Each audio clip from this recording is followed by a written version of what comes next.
Ibu mertua melarang sholat dan mengaji di rumahnya. Ternyata, sang mertua tak mau makhluk mengerikan yang memberikannya kekayaan murka. Seperti apa kisah lengkapnya? Simak videonya sampai selesai. Semoga kalian yang menonton video ini selalu diberikan kesehatan dan dilancarkan rezekinya. Amin. Setelah akad dan resepsi sederhana di desa, Hamdan dan Ningsih memutuskan tinggal di rumah orang tua Ningsih dulu. Bu Marni, ibunya, tinggal sendiri di rumah besar di kota setelah suaminya meninggal beberapa tahun lalu. Katanya, biar hemat dulu sambil cari kerja tetap. Saat pertama kali sampai, Hamdan tertegun. Rumahnya besar, 2 lantai, bergaya lama, tapi masih terawat. Halamannya luas, ada pohon mangga dan jambu, tapi suasananya agak sepi. Bahkan terasa aneh, kayak rumah kosong padahal ada orang di dalam. "Masuk aja Dan, nanti dibiasain juga," ucap Ningsih, mencoba menenangkan Hamdan yang kelihatan kaku. Bu Marni muncul dari balik pintu. Wajahnya datar, tanpa senyum, tapi tetap menyambut. "Kamu Hamdan ya?" Suaranya pelan, tapi nadanya keras. "Masuk, sepatu taruh luar. Rumah ini gak suka kotor." Hamdan mengangguk cepat. Ia berusaha sopan, meski hatinya merasa gak enak.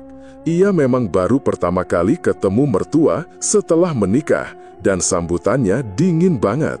Tapi ia tahan, namanya juga menantu. Beberapa hari pertama, Hamdan cuma diam, lebih banyak ngikut. Ia bantuin Ningsih bersih-bersih, masak, sesekali bantu beli kebutuhan rumah. Tapi, yang bikin dia bingung, Bu Marni selalu ngatur. Bahkan, Ningsih sendiri nggak boleh sembarangan buka ruangan di rumah itu. "Kamar yang sebelah kanan itu jangan dibuka. Lemari di bawah tangga juga nggak usah disentuh. Itu barang-barang lama," kata Bu Marni suatu sore saat ngelihat Hamdan iseng ngelirik ruangan tertutup. "Kenapa, Bu? Tak bantuin bersihin aja?" tanya Hamdan, berusaha ramah. "Gak usah, pokoknya jangan," jawab Bu Marni tegas. Dari situ, Hamdan mulai ngerasa rumah ini ada yang gak beres. Malam-malam, dia suka dengar suara pintu kayak kebuka sendiri, padahal angin gak ada. Kadang ada suara langkah kaki di lantai atas, padahal gak ada siapa-siapa. Tapi, karena belum lama tinggal, Hamdan anggap itu cuma perasaannya aja. Suatu malam, Hamdan merasa kepalanya berat. Ia belum sempat sholat Isya, jadi ia ambil air wudhu di kamar mandi. Pas dia mau azan pelan di dalam kamar, tiba-tiba terdengar suara pintu kamar dibuka kasar. Bu Marni berdiri di ambang pintu dengan wajah kencang. "Kamu ngapain?" tanyanya dengan suara tajam. "Sholat, Bu," jawab Hamdan hati-hati. "Gak usah azan-azan segala di rumah ini. Kalau mau sholat, diam aja, jangan ribut." Hamdan melongo. Ini baru pertama kali dia dilarang seperti itu. Bahkan waktu dia kos dulu, ibu kos pun gak pernah protes soal azan pelan atau ngaji. "Tapi Bu, ini kan rumah ibu muslim juga, jangan macam-macam di rumah ini," bentaknya lagi, lalu langsung pergi sambil nutup pintu keras-keras. Hamdan duduk bengong. Ningsih yang dari tadi di dapur buru-buru masuk ke kamar. "Mas, sabar ya, ibu emang agak sensitif soal itu." "Loh, emang kenapa sih? Masa sholat aja dilarang di rumah sendiri?" Ningsih kelihatan bingung. "Dari dulu gitu Mas, ayah dulu juga jarang ibadah di rumah. Katanya, ibu nggak suka suara ngaji. Aku juga, kalau ngaji mesti diam-diam." Hamdan makin curiga, tapi ia nggak mau ribut, apalagi sama ibu mertua sendiri. Beberapa hari setelah itu, Hamdan tetap sholat, tapi lebih hati-hati. Ia tidak lagi azan dan suaranya dibuat setenang mungkin. Tapi, tetap saja ada aja gangguan. Kadang, lampu kamar tiba-tiba mati saat ia lagi ruku. Pernah juga, sajadahnya terasa seperti ditarik pelan waktu sujud. Ia kira itu cuma halusinasi karena suasana rumah yang suram. Tapi, makin lama, makin aneh rasanya. Suatu malam, waktu Hamdan mau ngaji pelan-pelan pakai headset, tiba-tiba listrik kamar mati total, padahal kamar lain nyala. Ningsih yang ada di sebelahnya ikut kaget. "Aneh banget, Mas. Ini kamar aja yang gelap," kata Ningsih sambil buka tirai jendela. Hamdan coba nyalain lampu lagi, tapi gak bisa. Saat dia melangkah ke pintu untuk keluar, pintu gak bisa dibuka, seperti terkunci dari luar. "Astagfirullah," gumam Hamdan. Dadanya mulai sesak. Ia baca ayat kursi pelan, berharap gak kejadian apa-apa. Setelah 5 menit, lampu nyala sendiri dan pintu bisa dibuka. Keesokan paginya, Hamdan coba ngobrol pelan ke Bu Marni di meja makan. "Bu, maaf ya, kemarin malam listrik kamar mati. Saya kira korsleting, tapi kamar lain nyala semua." Bu Marni tidak menatap Hamdan. Ia hanya mengaduk kopinya pelan. "Kalau kamu banyak nanya, nanti kamu gak betah di sini," ucapnya pelan tapi tajam. Hamdan diam. Ningsih yang duduk di sebelah Hamdan kelihatan resah, tapi tidak berani bicara. Hari-hari berikutnya, Hamdan makin pendiam.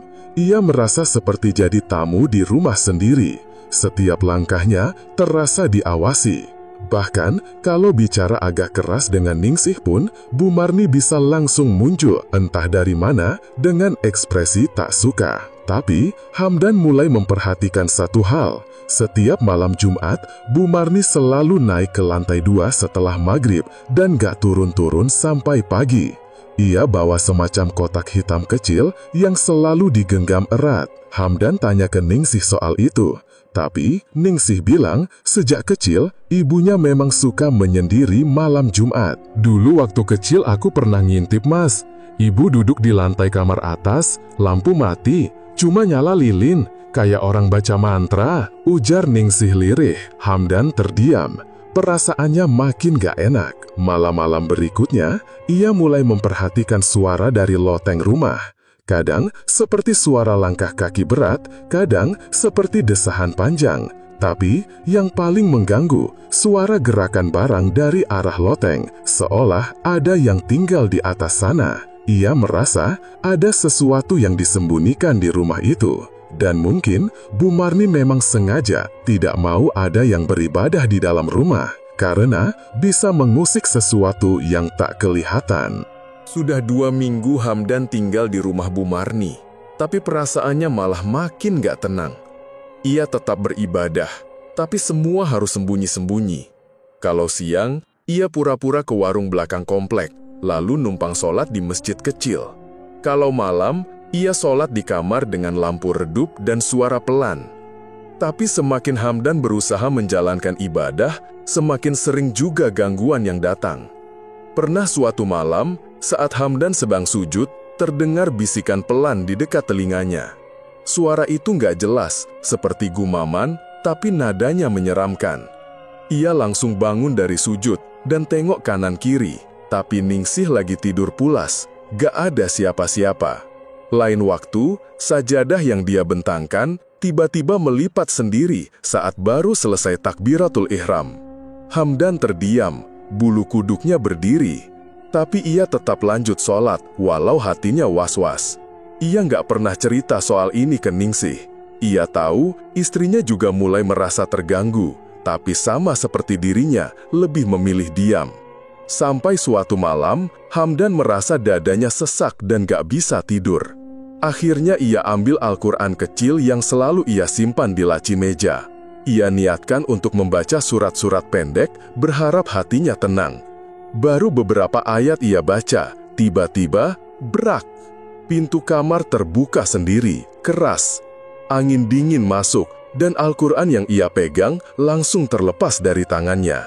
Halamannya terbuka sendiri, seperti ditiup dari berbagai arah. Hamdan kaget dan langsung bangkit. "Masya Allah," desisnya, sambil buru-buru mengambil Al-Quran yang terlempar ke lantai. Ningsih terbangun dan melihat Hamdan dalam posisi membungkuk memunguti lembaran Al-Quran. Ia tampak pucat. "Ada apa, Mas?" "Gak tahu. Tiba-tiba pintu kebuka sendiri, angin masuk, padahal semua jendela ketutup." Sebelum mereka sempat membicarakan lebih lanjut, terdengar langkah kaki tergesa di luar kamar. Bu Marni membuka pintu lebar-lebar, menatap tajam ke arah mereka. "Kamu lagi ngaji ya?" tanyanya dengan suara tinggi. Hamdan mengangguk pelan, ragu-ragu. Kalau kamu masih mau bawa-bawa bacaan itu ke rumah ini, lebih baik kamu keluar dari sini, bentak Bu Marni, nadanya keras dan dingin. Ningsih berdiri, Bu, jangan gitu, Mas Hamdan kan cuma... Diam Ningsih, kamu ikut-ikutan suamimu sekarang ya? Apa aku belum cukup ngerawat kamu dari kecil sampai sekarang? Ningsih tercekat, matanya mulai berkaca-kaca, tapi tak berani menjawab. Hamdan menahan emosi. Ia tahu posisinya serba salah, tapi makin hari Bu Marni makin gak masuk akal. Ibadah yang mestinya jadi hal biasa malah dianggap mengganggu. Setelah kejadian itu, suasana rumah makin tegang. Hamdan dan Ningsih jarang ngobrol di depan Bu Marni. Mereka lebih banyak di kamar, tapi suasana kamar pun gak menenangkan. Setiap malam selalu saja ada suara-suara aneh. Kadang seperti orang menangis di pojokan kamar mandi, kadang seperti langkah kaki mondar-mandir di loteng. Hamdan akhirnya memutuskan untuk menyimpan Al-Qur'annya di tas dan membacanya di luar rumah saat ia keluar belanja. Di rumah, ia hanya sholat tanpa suara dan tidak pernah mengaji lagi. Namun, gangguan tetap muncul. Suatu malam, Ningsih terbangun sambil memegang lehernya sendiri. Ia bilang seperti ada yang mencekik dalam mimpi. Matanya merah dan nafasnya berat. Hamdan memeluk istrinya dan berusaha menenangkan. Aku mimpi Mas, aku dikejar sosok hitam, mukanya jelek banget, kayak bukan manusia, kata Ningsih dengan suara gemetar. Hamdan makin yakin kalau rumah ini gak beres, tapi ia belum berani membicarakan hal ini ke orang luar. Ia takut dianggap menuduh mertua sendiri. Beberapa hari setelahnya, Hamdan berani mengajak Ningsih ngobrol serius. Sayang, Mas tanya jujur, dari dulu ibu memang gak pernah sholat ya? Tanya Hamdan pelan. Ningsih menunduk. Aku gak tahu pasti Mas, tapi sejak kecil aku gak pernah lihat ibu buka sajadah. Waktu aku kecil, ibu bilang ibadah itu cukup dalam hati. Ayah juga dulu begitu, jarang sekali ibadah di rumah. Masya Allah, Hamdan geleng-geleng kepala. Mas, aku juga takut, tapi aku juga bingung. Ini rumah ibu Mas, aku gak enak kalau lawan dia. Hamdan tahu istrinya terjebak di tengah. Di satu sisi, ingin nurut pada suami. Di sisi lain, gak bisa membantah ibunya. Apalagi, Bu Marni bukan tipe orang yang bisa diajak diskusi. Sekali dia bilang tidak, maka itu berarti mutlak. Akhirnya Hamdan mulai cari-cari informasi diam-diam. Ia coba ngobrol dengan Pak Darno, satpam komplek yang katanya sudah lama kerja di rumah sebelah. Ia hanya menyampaikan secara umum, tidak menyebut nama Bu Marni. Pak, rumah-rumah lama di sekitar sini pernah kejadian aneh nggak? Tanya Hamdan sambil pura-pura santai. Pak Darno diam sejenak, lalu menjawab, wah, kalau rumah paling pojok itu, dulu katanya penghuninya pernah ngalamin hal-hal gak masuk akal. Cuma ya saya gak ikut campur Mas. Tapi memang dulu yang tinggal di situ istrinya tiba-tiba sakit aneh, terus meninggal. Hamdan menyimak dengan seksama. Ia makin yakin ada sesuatu yang besar tersembunyi di balik larangan Bu Marni. Malam berikutnya, Hamdan sempat mencoba kembali membaca doa-doa pendek sebelum tidur. Tapi lagi-lagi, saat ia memejamkan mata, suara bisikan itu muncul lagi. Kali ini lebih jelas, keluar atau dia ku ambil. Hamdan langsung bangun dan melihat ke arah pintu kamar. Tapi tak ada siapa-siapa. Ningsih juga masih tidur, tapi terlihat gelisah. Besok paginya, Bu Marni sudah duduk di ruang makan sambil menyeruput kopi. Saat Hamdan lewat, Bu Marni menatap tajam. Aku udah bilang, jangan baca-baca itu lagi. Kalau kamu masih nekat, aku yang bakal keluarin kalian dari rumah ini, katanya tanpa menoleh. Hamdan tidak menjawab. Ia tahu sesuatu yang jahat sudah terlalu lama menetap di rumah ini. Dan sekarang, ibadah sekecil apapun bisa jadi ancaman. Sudah lebih dari 3 minggu, Hamdan dan Ningsih tinggal di rumah Bu Marni. Tapi bukan rasa nyaman yang mereka dapat, justru tekanan dan rasa takut yang makin hari makin kuat. Hamdan merasa ada sesuatu yang disembunyikan Bu Marni. Dan itu bukan cuma sikap galaknya, tapi sesuatu yang benar-benar janggal. Satu hal yang sejak awal menarik perhatian Hamdan adalah loteng rumah.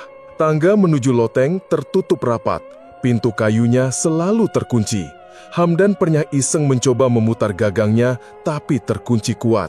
Kuncinya nggak ada di mana-mana, dan hanya Bu Marni yang pernah terlihat naik ke atas, itu pun selalu malam hari. "Ningsih, kamu tahu di atas itu apa?" tanya Hamdan sambil menunjuk arah loteng saat mereka sedang di kamar. Ningsih geleng. "Aku nggak pernah lihat isinya. Sejak kecil, ibu selalu bilang loteng itu tempat penyimpanan barang lama. Tapi tiap aku tanya lebih lanjut, jawabannya selalu dimarahin." Hamdan makin penasaran. Ia yakin apapun yang mengganggu mereka selama ini ada hubungannya dengan tempat itu. Malam itu, sekitar jam 2 dini hari, Hamdan terbangun karena mendengar suara berisik dari atas. Bukan suara biasa, langkah kaki berat, pelan, tapi jelas terdengar. Ada juga suara geraman pendek, seperti suara hewan besar sedang marah atau kesakitan. Ia duduk di tepi ranjang, tubuhnya kaku, telinganya siaga. Suara itu berulang, kadang diselingi suara benda jatuh. Bukan suara tikus atau kucing, jelas bukan. Ia menepuk bahu Ningsih pelan. "Ning, denger gak?" Ningsih membuka mata dengan wajah panik. "Itu dari atas ya, Mas?" Hamdan mengangguk. Mereka berdua diam dalam gelap. Hanya suara langkah berat dan geraman itu yang terus terdengar. Selang beberapa menit, lalu tiba-tiba hening. Besok paginya, Hamdan pura-pura membantu Bu Marni membersihkan ruang tengah. Saat Bu Marni ke dapur, Hamdan cepat-cepat mengintip laci meja tua dekat tangga. Ia menemukan beberapa kunci kecil yang tergantung di dalamnya. Ia hafalkan bentuknya, lalu menutup laci lagi sebelum Bu Marni kembali. Malam harinya, Hamdan menunggu Bu Marni masuk kamar. Sekitar jam 11, suara TV dari kamarnya mati. Hamdan menunggu 15 menit untuk memastikan. "Ningsih, Mas mau coba buka loteng," bisiknya. Ningsih panik. "Mas, jangan, takut ketahuan ibu." Justru ini harus kita tahu. Gangguan selama ini nggak masuk akal. Kalau kita diam terus, bisa celaka sendiri. Dengan langkah hati-hati, Hamdan mengambil satu senter kecil dan beberapa kunci yang diam-diam diambil dari laci siang tadi. Ia berjalan pelan menuju tangga. Jantungnya deg-degan. Pintu loteng tampak lebih menyeramkan malam itu. Satu persatu kunci ia coba. Sampai akhirnya, kunci keempat bisa memutar gagangnya. Suara klik kecil terdengar, dan pintu terbuka perlahan. Tangga kayu kecil menyambung ke ruang atas. Bau apek langsung tercium, bercampur aroma kemenyan. Ruangan itu gelap, hanya diterangi cahaya senter kecil yang Hamdan pegang. Langkahnya pelan naik ke atas. Setiap pijakan kayu terasa menegang, seolah bisa berderit keras kapan saja. Sampai di atas, ia langsung melihat sesuatu yang membuatnya berhenti sejenak. Di tengah loteng, ada sebuah altar dari batu bata setinggi lutut, dengan kain merah menutupinya. Di atas altar itu, ada foto-foto keluarga tua yang sudah menguning. Sebagian besar wajah di foto itu dicoret tinta hitam, termasuk wajah pria dewasa yang kemungkinan besar adalah suami Bu Marni. Di sisi altar ada beberapa sesajen, bunga kering, dupa yang sudah mati, dan potongan kuku serta rambut dalam botol kecil. Hamdan menahan nafas, tangannya gemetar. Tapi yang paling bikin perutnya mual adalah saat matanya tertuju ke pojok ruangan. Di sana, ada sebuah boneka kecil terbuat dari kain dan kapas. Ukurannya seukuran tangan orang dewasa. Boneka itu memakai baju seperti yang biasa dipakai Ningsih. Bahkan, rambut boneka itu mirip sekali, panjang dan hitam. Tapi yang bikin bulu kuduk Hamdan meremang, di tubuh boneka itu ada 3 jarum panjang tertancap. 1 di kepala, 2 di bagian dada. Ya Allah, Hamdan bergumam pelan. Ia langsung menutup mulutnya, takut suara itu terdengar sampai bawah. Ia mendekat pelan. Tangannya meraih boneka itu, dan saat disentuh, terasa dingin dan berat seperti batu. Di balik boneka, ia melihat secarik kertas kecil bertuliskan huruf Arab yang sudah tak terbaca jelas, seperti mantra. Belum sempat ia menyimpan boneka itu, tiba-tiba dari arah belakang terdengar suara langkah cepat menaiki tangga. Hamdan buru-buru mematikan senter dan tiap di lantai. Suara itu berhenti di mulut tangga. Lalu terdengar suara perempuan pelan tapi sangat dingin. "Kalian tak boleh ganggu tempat ini." Hamdan menahan nafas. Ia tidak melihat siapapun, tapi hawa dingin langsung memenuhi loteng. Bau bunga busuk dan kemenyan makin menyengat. Selang beberapa detik, suara itu hilang, tapi suara langkah tak terdengar turun, seperti hilang begitu saja. Pelan-pelan, Hamdan kembali menyusuri tangga dan menutup pintu loteng. Ia kunci lagi, lalu buru-buru ke kamar. Ningsih sudah menunggu sambil menggenggam sajadah. Mas lihat apa di atas?" tanyanya dengan suara gemetar. Hamdan menunjukkan boneka kecil itu. Wajah Ningsih langsung pucat. Itu baju aku waktu SMA, Mas. Kainnya sama persis." Hamdan mengangguk pelan. "Ning, Mas yakin ini bukan sekedar rumah tua. Ibu menyimpan sesuatu di sana. Dan mungkin semua larangan dan gangguan selama ini datang dari makhluk yang ada di loteng itu. Mas curiga ini ada hubungannya sama pesugihan." Keesokan harinya, setelah menemukan boneka aneh di loteng, Hamdan tidak tenang. Sepanjang pagi, pikirannya penuh dengan pertanyaan. Ia sengaja keluar rumah untuk cari udara segar. Ningsih yang masih lemas hanya bisa tiduran di kamar. Wajahnya pucat dan tak berselera makan. Di depan warung kecil di ujung gang, Hamdan membeli air mineral. Saat itu, seorang ibu tua yang sedang menyapu halaman rumah memanggilnya. "Kamu ini suaminya Ningsih ya?" tanya ibu itu sambil menghentikan sapu. "Iya Bu, saya Hamdan." "Wah, akhirnya aku lihat juga suaminya. Rumah itu lama gak pernah ada orang selain Bu Marni. Kalian betah tinggal di sana?" Hamdan mengangguk ragu. "Lagi coba beradaptasi, Bu." Ibu itu mendekat, suaranya mengecil. "Maaf ya Mas, saya cuma mau bilang hati-hati sama rumah itu." Hamdan langsung waspada. "Maksud Ibu?" Ibu tua itu menatap Hamdan serius. "Saya ini tetangga lama Bu Marni. Waktu suaminya masih hidup, keluarga itu nggak punya apa-apa Mas. Miskin Mas. Kerjanya cuma buruh tani. Tapi entah kenapa, dalam waktu setahun, tiba-tiba bisa bangun rumah segede itu. Mobil, perhiasan, tanah, semua seperti datang tiba-tiba." Hamdan mendengarkan dengan seksama. Tapi gak lama setelah mereka kaya, suaminya Bu Marni meninggal. Gak jelas kenapa. Katanya serangan jantung, tapi tubuhnya gosong sebagian waktu ditemukan. Anehnya, gak ada api. Cuma gosong begitu aja. Hamdan merinding mendengarnya. Warga sini banyak yang percaya Bu Marni ikut pesugihan.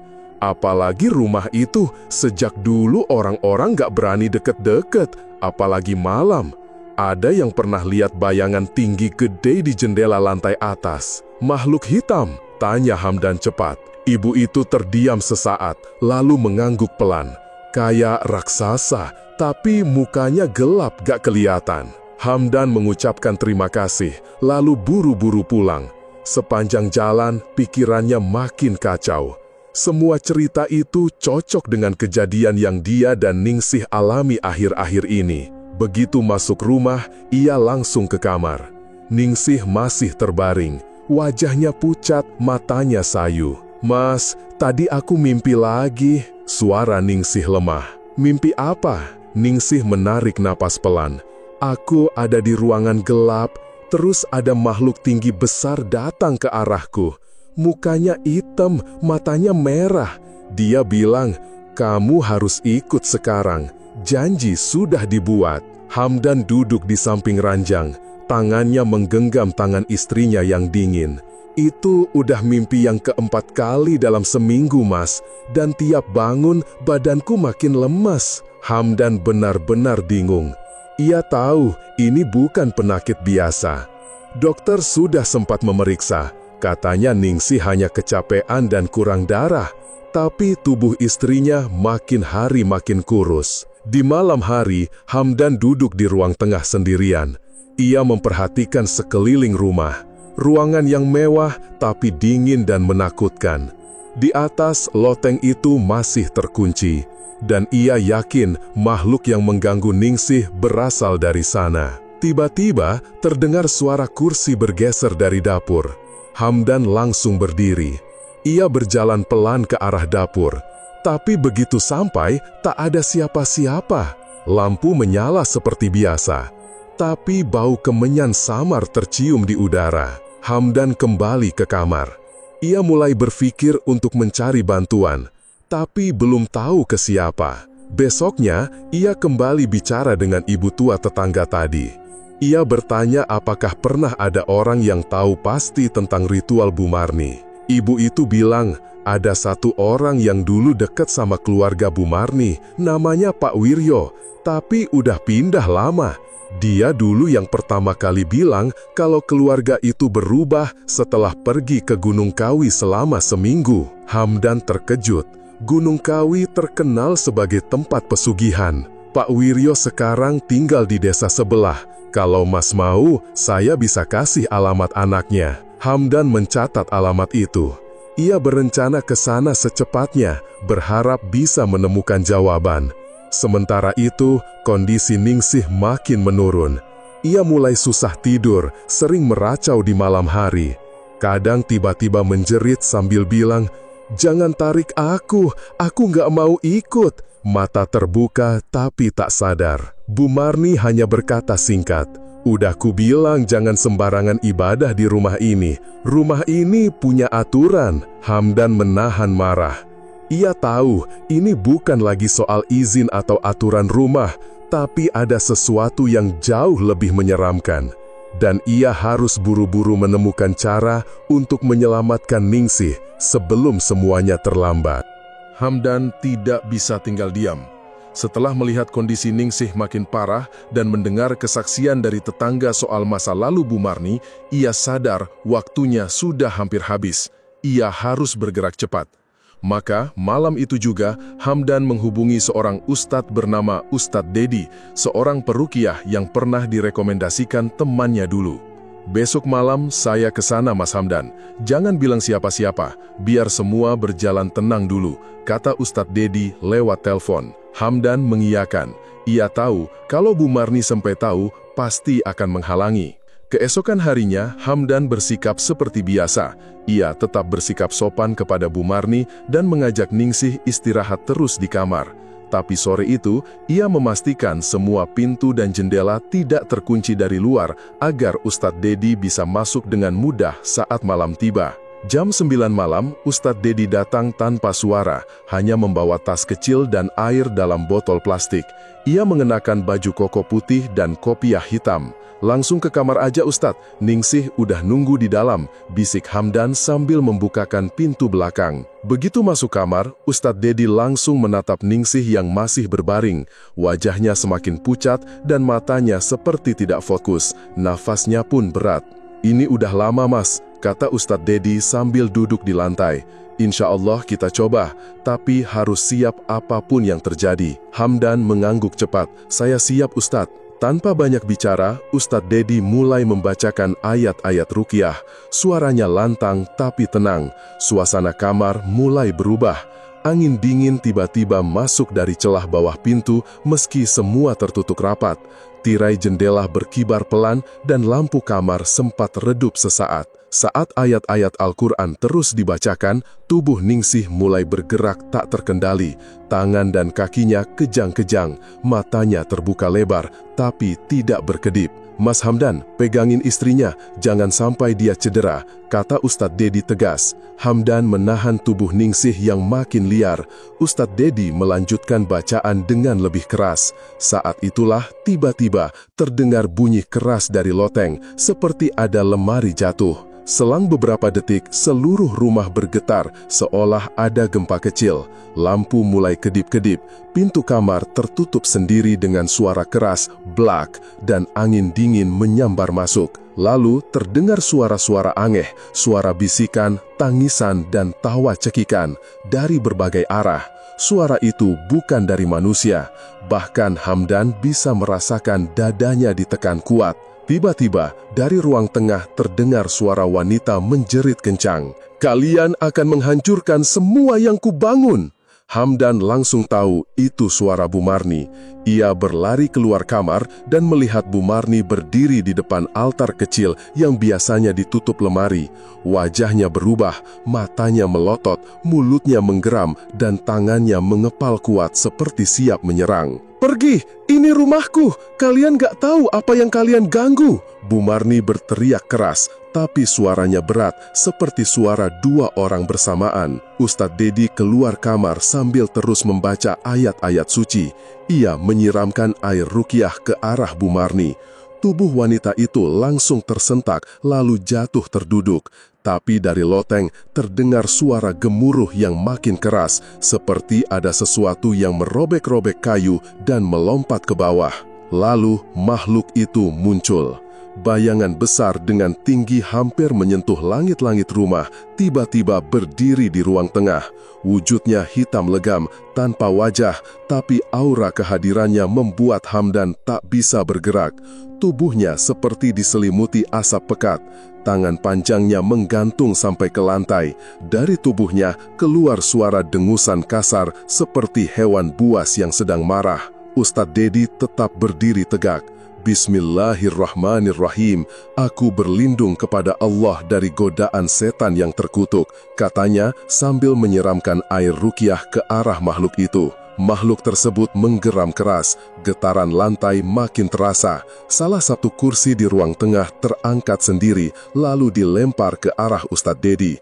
Untungnya ia cepat menghindar. Hamdan hanya bisa berdoa sambil menggenggam tangan Ningsih yang masih tak sadarkan diri. "Makhluk ini terikat perjanjian lama dengan seseorang di rumah ini," teriak Ustadz Dedi. "Selama perjanjian itu belum diputus, kekuatannya akan terus menguasai tempat ini." Makhluk itu mendekat, langkahnya berat. Ustadz Dedi terus membaca ayat-ayat suci dengan suara semakin kuat, tapi makhluk itu tetap bergerak maju. Tiba-tiba, Bu Marni menjerit lebih keras. "Berhenti! Kalian membunuh aku! Kalau makhluk itu pergi, semua kekayaanku akan hilang, semuanya akan lenyap!" Ia lalu tertawa seperti orang kesurupan, dan tubuhnya mulai menegang seperti ditarik oleh sesuatu yang tak terlihat. Makhluk hitam itu berbalik sebentar, melihat ke arah Bu Marni, lalu menggeram lebih keras lagi. Tapi seolah bacaan ruqyah makin memperlemah dirinya, makhluk itu mulai memudar pelan-pelan. Asap hitamnya naik ke langit-langit, lalu hilang dalam suara gemuruh keras dari loteng yang kembali bergetar. Beberapa saat kemudian, semuanya hening. Bu Marni tergeletak di lantai, pingsan. Ningsih pun mulai sadar pelan-pelan di kamar. Matanya terbuka perlahan dan wajahnya sedikit lebih segar. Ustadz Dedi duduk bersila, nafasnya terengah. "Mas Hamdan, ini baru permulaan. Makhluk itu masih terikat, tapi ikatannya mulai retak, harus diputus sepenuhnya." Hamdan mengangguk cepat. "Apa yang harus saya lakukan, Ustadz?" "Kita harus cari tahu syarat dan perjanjian pastinya. Biasanya ada catatan, benda, atau media yang mengikat kontraknya. Kalau itu masih ada, makhluk itu bisa kembali kapan saja." Hamdan menatap ke arah loteng. "Kalau begitu, kita harus naik ke atas lagi." Setelah kejadian malam itu, suasana rumah berubah drastis. Bu Marni belum sadarkan diri sampai pagi.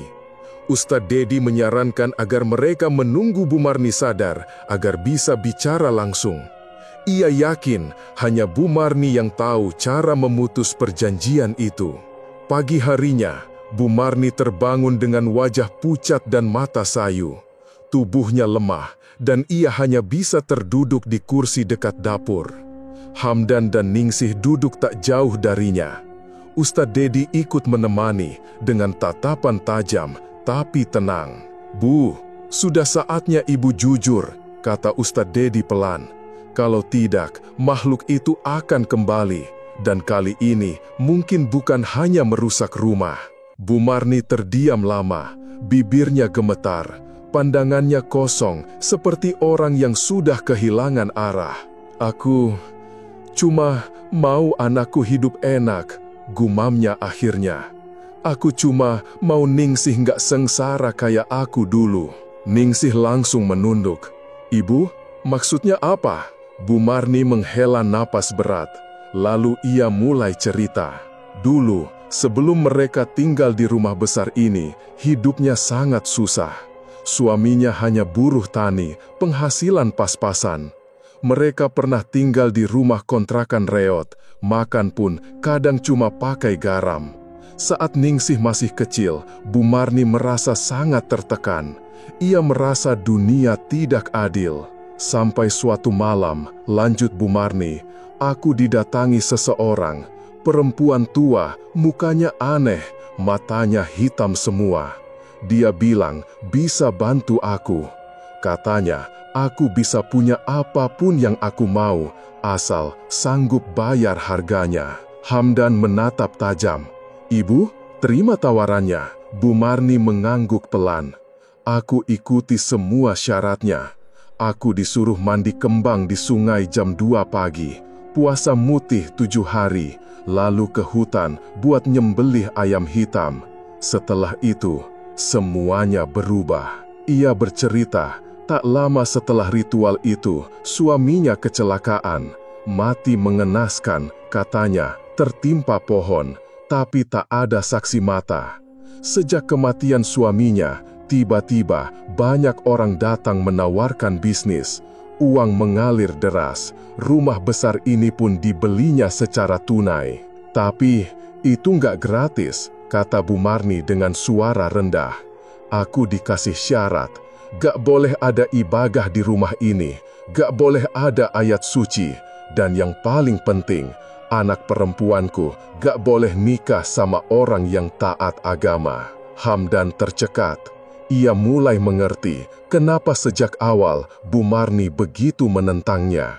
Sementara Ningsih terlihat syok, matanya berkaca-kaca. Semenjak kalian nikah, makhluk itu mulai marah, lanjut Bu Marni. Dia muncul tiap malam. Awalnya cuma bisik-bisik, lama-lama minta tumbal. Dia bilang waktunya udah dekat. Dia minta Ningsih. Ningsih langsung menutup mulutnya, menahan tangis.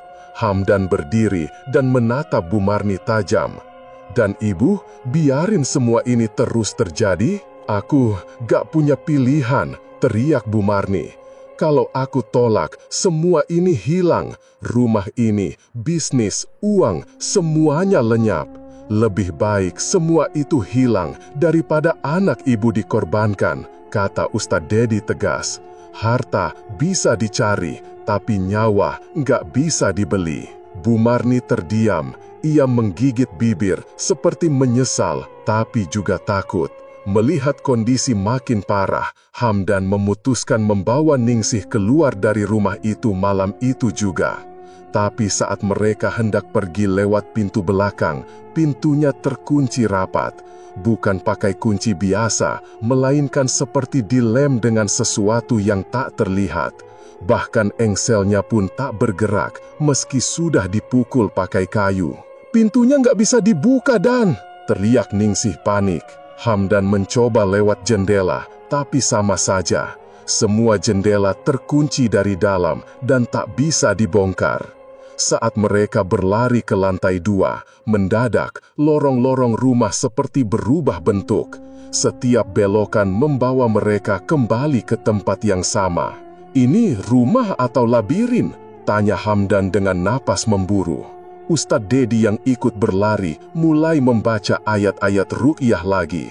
Tapi kali ini suasana lebih mencekam. Dari setiap sudut rumah terdengar suara napas berat. Kadang terdengar geraman pelan, lalu suara kaki diseret pelan di atas ubin. Mereka terjebak. Makhluk itu gak mau kalian keluar sebelum ada yang diserahkan, ujar Bu Marni yang kini berdiri di tengah tangga, wajahnya penuh keringat. Kalau begitu, kita harus lawan lagi, kata Hamdan. Kita harus cari cara keluar dari sini, Bu. Mau atau tidak? Ustadz Dedi mengangguk. Masih ada satu cara. Kita cari sumber kekuatannya. Biasanya, pesugihan itu terikat sama benda fisik, jimat, boneka, atau pusaka. Kalau kita hancurkan, ikatannya putus. Hamdan langsung teringat boneka menyerupai Ningsih yang ia temukan di loteng. Kita harus ke atas lagi, boneka itu masih di sana. Tanpa buang waktu, mereka semua naik ke loteng. Tapi baru setengah jalan, lampu seluruh rumah padam. Gelap total. Terdengar suara pintu terbuka sendiri di atas. Suara langkah kaki berat mendekat dari loteng, seperti sesuatu turun pelan-pelan, menunggu mereka di tangga. Ningsih memeluk lengan Hamdan erat. Bu Marni terduduk di anak tangga, gemetar. Dia datang, bisiknya. Hamdan menatap lurus ke atas. Kita selesaikan ini sekarang juga. Malam itu suasana rumah seperti berada di tengah neraka. Tangga menuju loteng dipenuhi hawa panas dan bau gosong mulai tercium dari sela-sela dinding. Hamdan, Ningsih, Bu Marni dan Ustadz Dedi berdiri dalam ketegangan. Makhluk itu belum muncul sepenuhnya, tapi kehadirannya makin terasa jelas. Udara jadi berat dan suara-suara aneh seperti teriakan campur tawa muncul dari berbagai sudut. Kalau kita tetap di dalam, kita semua bisa mati, kata Ustadz Dedi dengan wajah serius. Kita keluar sekarang, kita hadapi dari luar. Hamdan mengangguk, menarik tangan Ningsih yang tubuhnya sudah lemas. Mereka semua turun dengan cepat dan berlari ke halaman depan. Begitu mereka sampai di luar pagar, Ustadz Dedi langsung mengeluarkan ponsel dan menelpon beberapa orang yang sudah dia siapkan sebelumnya. Warga dan beberapa santri yang biasa ikut pengajian di Langgar Desa. Tak sampai 1 jam, belasan orang datang membawa pengeras suara, air doa, dan mushaf Al-Quran. Mereka berdiri melingkari rumah Bu Marni yang kini tampak lebih suram dari biasanya. Awan hitam menggantung rendah, dan lampu jalan satu persatu padam meski listrik di lingkungan itu tak bermasalah. Baca keras-keras. Jangan berhenti sampai aku bilang, seru Ustadz Dedi kepada semua yang datang. Bacaan ayat-ayat suci mulai menggema. Suara lantang dari surah Al-Baqarah dan Al-Ikhlas memenuhi udara malam. Dalam waktu beberapa menit, jendela-jendela rumah mulai bergetar. Pintu depan terbuka sendiri dan mengeluarkan angin panas yang seperti berasal dari oven. Hamdan memeluk Ningsih yang mulai menggigil. "Kamu kuat ya?" katanya. Tiba-tiba, terdengar jeritan panjang dari dalam rumah. Semua yang hadir diam sejenak. "Itu suara ibu!" teriak Ningsih. Hamdan menahan langkah Ningsih yang ingin masuk. Tapi dari dalam rumah, Bu Marni tampak muncul di balik pintu. Wajahnya kusut, rambutnya acak-acakan, dan tubuhnya penuh goresan seperti habis dicakar binatang buas. "Aku mohon, hentikan semua ini," kata Bu Marni lirih. Tapi belum sempat melangkah keluar, sesuatu menarik tubuhnya ke dalam dengan kasar. Pintu langsung tertutup dan terdengar suara benda pecah di dalam. Beberapa santri mulai membaca lebih keras. Suara mereka bersatu dalam satu irama. Ustadz Dedi menyiramkan air doa ke arah pagar rumah. Dan api mulai muncul, bukan dari luar, tapi dari dalam rumah. Api itu tidak seperti api biasa. Warnanya keunguan, lalu berubah jadi merah menyala, dan terdengar suara seperti teriakan ratusan orang dari balik dinding rumah. Rumah itu mulai terbakar. Warga yang melihat dari kejauhan hanya bisa membaca doa sambil menggeleng tak percaya. Sebagian merekam kejadian itu, tapi anehnya kamera mereka mendadak rusak begitu diarahkan ke rumah. Ningsih tiba-tiba jatuh pingsan di pelukan Hamdan. Tubuhnya panas seperti bara, dan saat Hamdan melihat lebih dekat, di tangan dan punggung istrinya muncul luka-luka seperti cakaran tajam. Luka itu muncul pelan-pelan, seolah ada yang menggoreskan kuku dari dalam kulitnya. "Ningsih!" Hamdan panik. Ustadz Dedi segera membacakan doa dan mengusap tubuh Ningsih dengan air ruqyah. Luka itu tidak hilang, tapi tidak bertambah lagi. Makhluk itu mencoba mengambil tubuh Ningsih, tapi dia gagal. Sekarang tinggal sisa ikatannya. Rumah itu habis terbakar dalam waktu kurang dari 1 jam. Tapi anehnya, api tidak menyebar ke rumah tetangga meski jaraknya sangat dekat. Setelah api padam, yang tersisa hanya puing dan rangka rumah yang gosong. Tak ada tanda-tanda Bu Marni. Tubuhnya tidak ditemukan. Beberapa warga yakin ia ditelan makhluk itu, hilang tanpa sisa. Setelah kejadian itu, Hamdan dan Ningsih memutuskan pindah ke rumah kontrakan sederhana di desa sebelah. Mereka tidak membawa apapun dari rumah lama. Semua harta Bu Marni ikut lenyap dalam kebakaran. Rekening bank kosong, surat-surat tanah hilang, dan semua dokumen penting tak bisa ditemukan. Hamdan kembali bekerja serabutan dan Ningsih berjualan makanan kecil di depan rumah. Hidup mereka jauh dari kata mewah, tapi lebih tenang. Meski luka di punggung Ningsih masih membekas, tidak ada gangguan gaib lagi. Mereka bisa tidur dengan lampu dimatikan tanpa takut mimpi buruk. Rumah Bu Marni kini hanya jadi cerita. Bangunannya hangus dan tak ada satupun warga yang berani lewat depan rumah itu saat malam. Bahkan siang hari pun orang-orang memilih memutar arah jika harus lewat situ. Beberapa warga bilang mereka masih mendengar suara tangisan dari reruntuhan rumah itu. Kadang terlihat bayangan perempuan tua duduk di bekas tangga depan rumah. Hanya dia menatap kosong ke arah jalan. Tapi tidak ada yang berani mengecek lebih dekat. Hamdan dan Ningsih tidak pernah kembali ke sana. Meski itu rumah tempat mereka memulai kehidupan rumah tangga, mereka tahu itu bukan rumah yang membawa berkah. Mereka juga tidak mau lagi terikat dengan masa lalu yang kelam. Yang penting sekarang kita bisa ibadah dengan tenang, kata Hamdan suatu malam sambil menggenggam tangan Ningsih. Ningsih tersenyum pelan. Ya, meski sederhana, tapi damai. Dan sejak malam itu, mereka sepakat untuk tak pernah lagi membicarakan rumah lama, Bu Marni, atau makhluk yang pernah menghuni loteng. Masa lalu itu sudah selesai, dan mereka ingin hidup baru yang bersih. Beberapa tahun berlalu sejak rumah Bu Marni berkar habis. Tanah bekas rumah itu lama dibiarkan kosong, rumput liar tumbuh tinggi, dan pagar tua berkarat masih berdiri walau hampir roboh. Warga sekitar sudah terbiasa melewati jalan itu tanpa menoleh. Bahkan anak-anak pun tahu, jangan main bola atau kejar-kejaran dekat situ. Tapi suatu hari, seorang pria dari luar kota datang, namanya Pak Usman. Ia beli tanah itu murah lewat lelang aset. Ia bilang mau bangun rumah kontrakan atau tempat usaha. Warga sudah mengingatkan, tanah itu nggak beres, Pak. Udah banyak kejadian aneh dulu. Tapi Pak Usman tak percaya. Baginya itu cuma mitos kampung, cerita kampungan yang tak masuk akal. Ia langsung bawa tukang, membersihkan puing-puing, bahkan pasang tenda sementara di lokasi itu. Baru seminggu renovasi berjalan, satu persatu tukangnya sakit. Ada yang kesurupan, ada yang tiba-tiba mimisan terus-menerus, dan ada yang jatuh dari tangga tanpa sebab jelas. Tapi puncaknya terjadi pada Pak Usman sendiri. Malam itu ia nekat tidur di tenda dekat ruang tamu bekas rumah Bu Marni. Subuh-subuh, warga dengar teriakan panjang. Saat mereka datang, Pak Usman ditemukan jongkok di pojokan, menggigil, dan terus mengulang kalimat yang membuat bulu kuduk merinding. Jangan sebut namanya. Dia masih di sini. Bu Marni. Dia belum pergi. Setelah itu Pak Usman dibawa ke rumah sakit jiwa. Kondisinya tak pernah kembali normal. Tanah itu akhirnya kembali kosong. Sekarang diberi garis batas dari kayu dan diberi tulisan cat merah. Dilarang masuk, tanah bermasalah. Dan sejak kejadian itu, warga benar-benar berhenti menyebut nama Bu Marni. Karena mereka percaya, selama namanya masih disebut, perjanjiannya belum benar-benar selesai.